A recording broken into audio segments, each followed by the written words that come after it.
Olá! Hoje a gente vai mergulhar numa história fascinante do mundo da tecnologia, a evolução dos bancos de dados. Vamos entender direitinho como saímos de um universo dominado por tabelas simples para um outro cheio de objetos complexos, tudo interconectado. E claro, o que isso significa para o futuro. Bom, nossa jornada vai ter 5 paradas. Primeiro, vamos entender a crise que empurrou todo mundo para uma mudança. Depois, a gente vê a revolução que essa crise causou, o meio-termo que a indústria encontrou, a busca por uma linguagem padrão e, por fim, como o legado de tudo isso define a tecnologia de hoje. Então, tudo começa numa época em que o modelo relacional, que era o rei absoluto dos bancos de dados, sabe? Ele começou a dar sinais de cansaço. As aplicações estavam ficando complexas demais para a simplicidade das tabelas. E essa é a grande pergunta. Por que um modelo que era tão estável, tão dominante, de repente virou um gargalo para a inovação? A resposta, no fundo, está na própria natureza dos dados que a gente precisava guardar. Olha só, aqui a gente consegue visualizar bem o problema. Pensa em aplicações de engenharia, sistemas de mapa, medicina. Eles não trabalham com dados soltos. Eles precisam modelar coisas interligadas, geometrias, redes. Tentar espremer isso dentro de tabelas era como desmontar um carro e guardar cada peça numa caixinha separada. Você perde completamente a visão do todo. E esse conflito tem até nome técnico: descasamento de impedância. É como tentar encaixar uma peça quadrada num buraco redondo. Não dá, né? De um lado, o banco de dados só pensava em tabelas rígidas, em linhas e colunas. Do outro lado, a aplicação já pensava em objetos, coisas flexíveis, com comportamento, com hierarquia. Eles simplesmente não falavam a mesma língua. E forçar essa comunicação, bom, esse era o grande problema. E o ponto crucial é que isso não era só um problema teórico. Tinha um custo gigantesco. Os desenvolvedores tinham que escrever 10, às vezes 100 vezes mais código só para fazer essa tradução, essa ponte entre os dois mundos. Era um desperdício enorme de tempo, de dinheiro e, claro, um convite para todo tipo de bug. Então, vamos em frente. A solução que surgiu dessa crise foi bem radical. Em vez de ficar tentando adaptar os objetos para as tabelas, a pergunta foi: por que não criar um banco de dados que já pensa como objeto? E foi aí que nasceu o SGBDO, o Sistema de Gerenciamento de Banco de Dados Orientado a Objetos.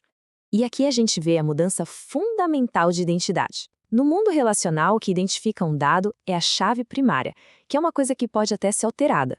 Agora, no mundo dos objetos, a gente tem o OID, o identificador de objeto. Pensa nele como uma impressão digital. É único, permanente, controlado pelo sistema. Isso garante que um objeto é sempre ele mesmo, não importa o que aconteça com os dados dentro dele. Esse novo modelo pegou os pilares da programação moderna e trouxe para dentro do banco de dados. Com o encapsulamento, os dados e as operações ficam juntos, protegidos. Com a herança, dá para criar objetos que herdam características de outros sem precisar repetir código. E com o polimorfismo, objetos diferentes podem responder à mesma chamada de formas únicas. Resumindo, o banco de dados finalmente aprendeu a falar a língua da aplicação. O problema foi resolvido na raiz. Mas e aquilo, né? O mundo da tecnologia raramente vive de revoluções completas. A indústria já tinha décadas de investimento em tecnologia relacional.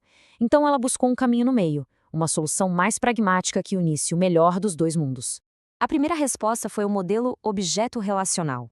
Bancos de dados como o PostgreSQL e o Oracle não jogaram o SQL fora. Pelo contrário, eles turbinaram o SQL. Adicionaram a capacidade de criar tipos de dados mais complexos e hierarquias, basicamente trouxeram um gostinho do mundo dos objetos para o universo das tabelas. A outra solução foi o ORM, o mapeamento objeto relacional.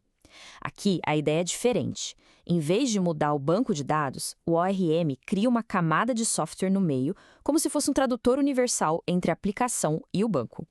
Com isso, o desenvolvedor podia trabalhar só com objetos e o ORM, ali por baixo dos panos, se encarregava de fazer toda a tradução para as tabelas. Ok, com tantos sistemas diferentes, relacional, orientado a objetos, objeto relacional, o próximo desafio era bem óbvio. Como fazer todo mundo se entender? Era preciso criar um padrão, uma língua franca. Esse esforço começou lá em 1991, liderado por Rick Kettle. Ele juntou a galera e o resultado foi a criação do ODMG. Esse grupo definiu um padrão para a indústria, que incluía uma linguagem para definir objetos, a ODL, e uma para fazer consultas, a OQL, que era bem parecida com o SQL, mas muito mais poderosa. E a grande sacada da OQL era a navegação.